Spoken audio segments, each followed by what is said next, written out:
Hello, good morning students. Today's transcription number 213 on the speed of 100 words per minute. Start. Mr. Deputy Chairman, I rise to support the bill.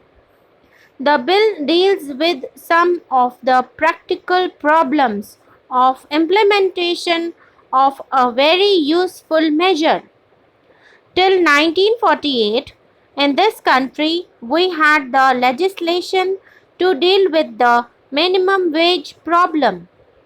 All wages, particularly minimum wages, in the country were fixed by tribunals, and earlier than the tribunals, they were fixed by some committees. We in Uttar Pradesh, for example, had the good fortune of the minimum wage of textile labor in Kanpur being fixed by a committee in 1938, over which Dr. Rajendra Prasad, now the President of India, himself presided.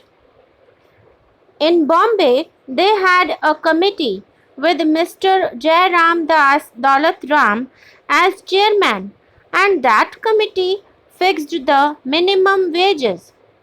That was the pattern of fixation of minimum wages till 1948.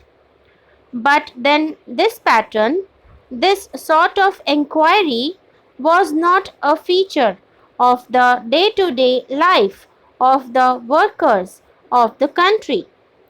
Only in case the workers were vocal, only in case the workers were organized and demanded the fixation of a minimum wage, the government took the unusual step of appointing an inquiry committee, which took years.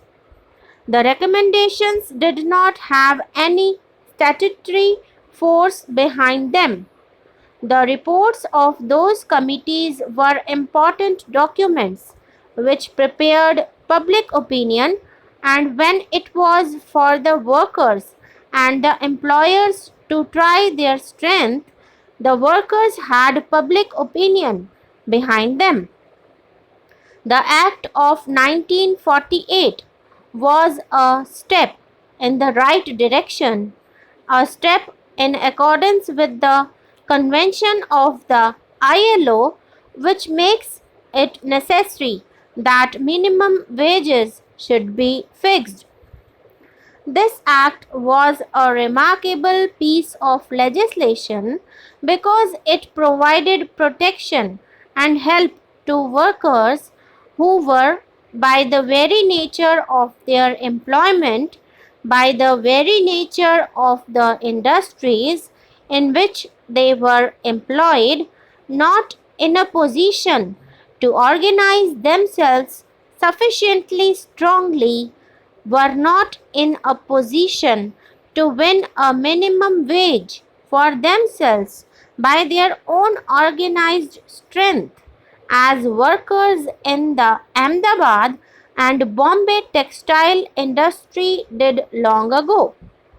The Minimum Wages Act was an act to help the poorest, the most downtrodden sections of the toiling population of our country. Many industries in this country were prospering on sweated labor, and this act made it necessary for them to pay minimum wages.